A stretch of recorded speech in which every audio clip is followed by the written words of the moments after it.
theatricality and deception.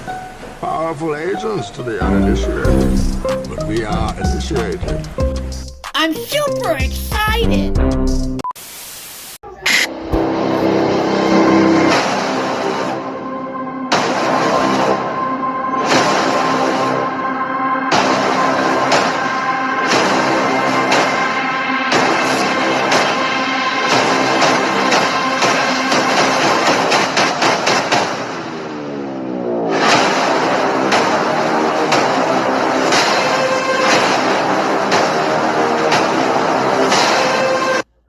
Hello, and welcome to Debunking History's Mysteries, the only series that debunks theories. In today's episode, we will be talking about a very touchy subject, how the pyramids were built.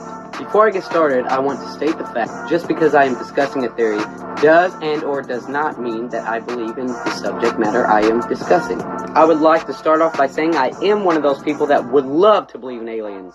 But unfortunately, it's one of those things I have to see it with my own eyes to believe. But at the same time, I am not discarding if aliens do or do not exist.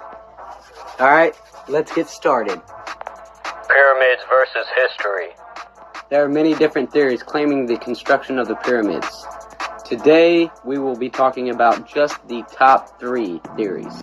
The top 3 theories include people, human beings, whether it's by their own free will or being forced into slavery. Giants, which that's a whole nother subject in itself, and aliens, which will be our main focus on this theory episode. Theories that state claim that aliens could have been the only ones to build the pyramids because mankind did not have the technology or the resources to do so, can easily be debunked with just a little bit of digging and the bare minimum of research. But wait, before we get started, there is some facts you need to know first. It takes 20 to 30 years for a complete construction of a single pyramid. And that's non-stop all day, every day. Egypt hasn't always looked like the image that we think of today. It was once produced with green grass, freshwater streams, plants, trees, and it provided plenty of livable situations. It basically was an oasis. In one point in time, before Egypt was Egypt, its whole foundation was just a stone slab, hence all the sand and all the rocks left behind of this decade-long building process of the pyramids. Okay, let's get back into it now.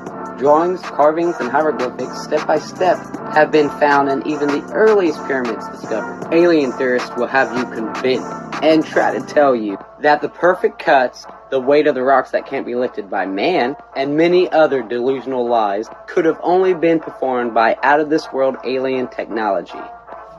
That theory is wrong. Step 1.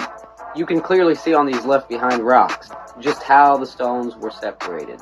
A team of workers would line up side by side and pound indentions into the rock with a diorite pounding stone. They left thousands of these pounding stones lying around in Egypt. Such stones can be seen in the picture below. These pounding stones would chip and grind away only a millimeter of granite at a time. Just millimeters. So after being there all day long, at the end of the day, you may just walk away with a pile this big. After days and days of doing this, over time, the workers would create a trough-like section like so. And after they finished the sides of the rock, they continued on to the bottom. They would continue this process until it was only separated by a thin spine that could later be snapped off and make it easier to move. Step 2. Sanding. So they didn't have sandpaper back then, so what do you think they used? That's right, rocks. Much like the rocks you see here. These rocks were shaped where your hand could fit around them. These rocks were used for pounding.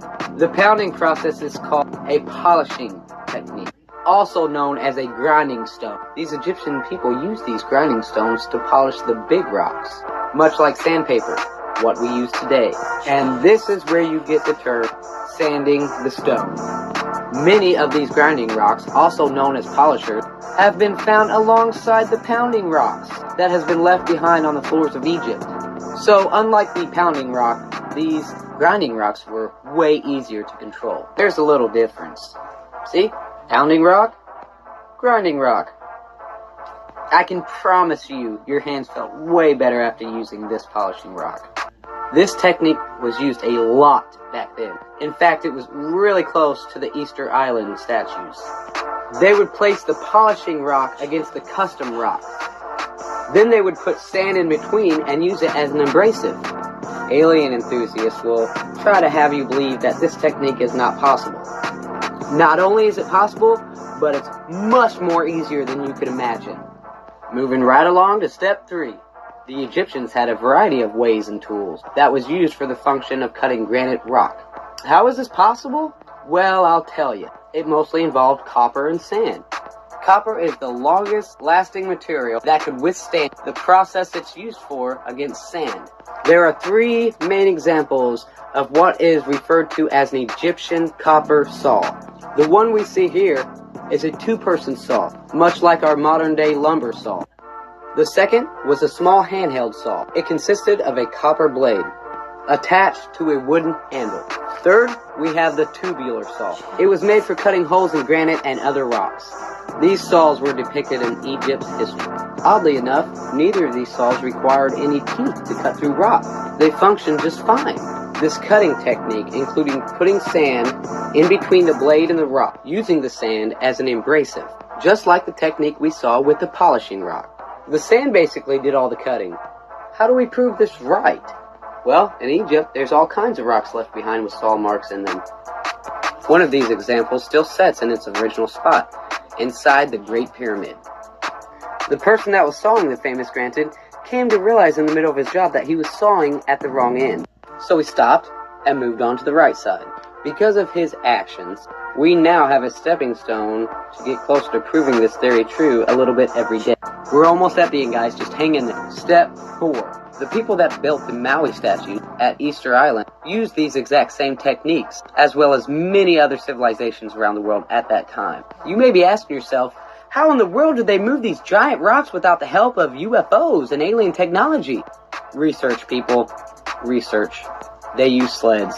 There are many examples of these depictions of the process. So many depictions, in fact, that the Egyptians came up with their own hieroglyph for the object, sled. That's right, sleds. These sleds came in all different variety of sizes. Small ones for the small rocks, and big ones for thousands of pound statues and heavy monuments. Scientists and archaeologists has discovered 3 separate sized sleds in 3 different locations, and if not fair, but in perfect condition. These sleds discovered gives us a whole front row insight of numerous examples of places that rope was involved with the technique and was used in the process of moving stones. I guess you could call it a stepping stone? See what I did there? Stepping stone? Step? No? Okay. Back to the story. A lot of evidence has been found proving the sled and rope theory. These strings were entwined together, made up of papyrus and other older materials around that time. It was made to be Ford tough. It had to. It had to hold up to 100,000 pounds at a time. You're not going to believe me on this one.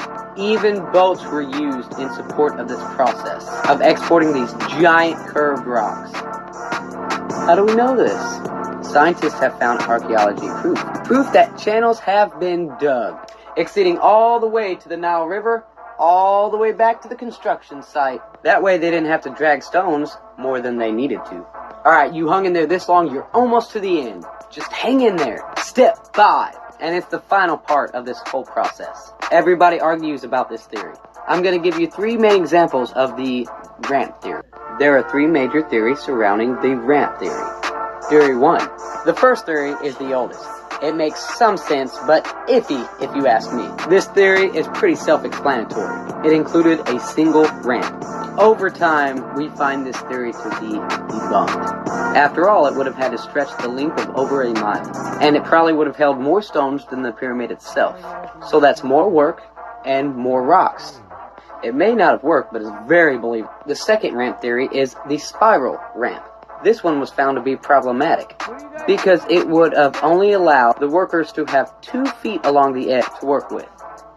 But a structure like the pyramids would have had to be constantly monitored for geographic ways as it was constructed upward. One small mess up at the bottom of the pyramid could result in a huge problem to throw off the measurements to complete the top of the pyramid. This theory does not provide enough information for it to be historically correct. Ramp theory number 3. It's a modern theory, but this one makes a lot of sense. This theory claimed that there was a series of inner ramps.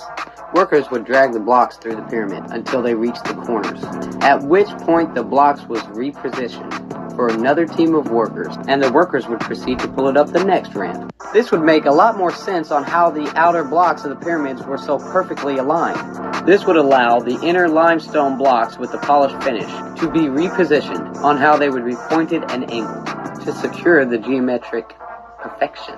Then the sandstone blocks would be placed behind them as filler.